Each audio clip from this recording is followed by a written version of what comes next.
At 100 years old, he's outlived nearly everyone who shaped his legendary career. But 6 deaths hit him harder than the world ever knew. At 100 years old, Dick Van Dyke is more than a Hollywood legend. He's a living chronicle of entertainment history, but reaching a century comes with a heavy price, saying goodbye to the people who walked beside him. The first devastating loss was Mary Tyler Moore. When creators auditioned 60 actresses for Rob Petrie's wife before 23-year-old, Mary walked in with a unique gulp in her voice.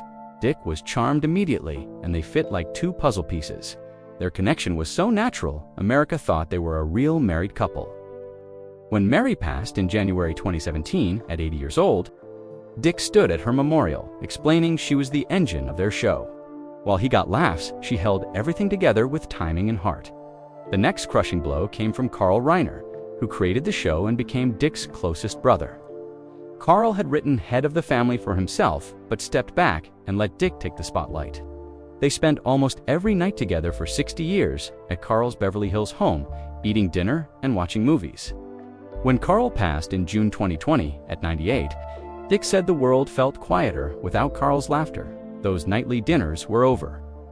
The shock of 2025 brought sudden mysterious deaths of Rob and Michelle Reiner. Rob was Carl's son, who Dick watched grow from a boy running around the studio to a world-famous director.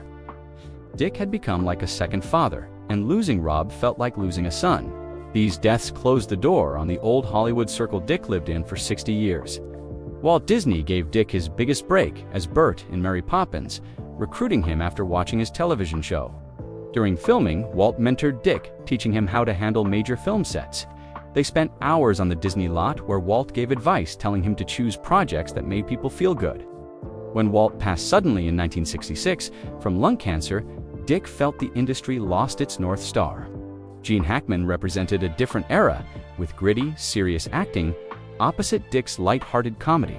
But they connected at industry events, becoming close peers who understood working in Hollywood during those decades. When Gene passed in January 2025, Dick felt it deeply because Gene was one of the last who remembered the same co-stars. Finally, Ed Asner, who played Lou Grant, became Dick's odd couple soulmate despite different personas. Ed was gruff and political, while Dick was sunny and optimistic, but they bonded through the Screen Actors Guild.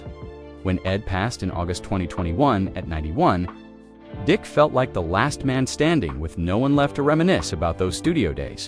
So, which story shocked you most? If you enjoy these untold Hollywood stories, don't forget to subscribe to Old Hollywood Pulse. Drop your thoughts in the comments below, and we'll see you in the next one.